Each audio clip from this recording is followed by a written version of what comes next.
এটা হচ্ছে সিএসসি, এই পাশে সিএসসি সহ আরও বেশ কিছু অনুষদ আছে ভিতরে। এনভায়রনমেন্টাল সায়েন্স, এটা হচ্ছে আমাদের মাইক্রোবায়োলজি। নতুন হয়েছে এটা হচ্ছে বিজ্ঞান কারখানা, অর্থাৎ সাউথ এশিয়ার সবচেয়ে বড়। আচ্ছা, সাউথ এশিয়ার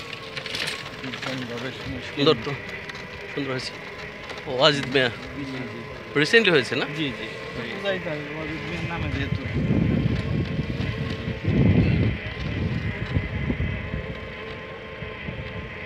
সবগুলো লাইসেন্স জুলজি, বোটানি,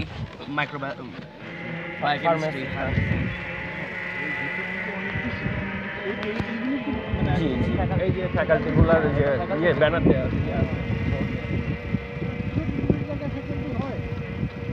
সব একটা ফ্লোর করে, একটা করে ফ্লোর সবার। এই পাশে তো এই ফ্লোরই না, ওই পাশে অনেক আছে।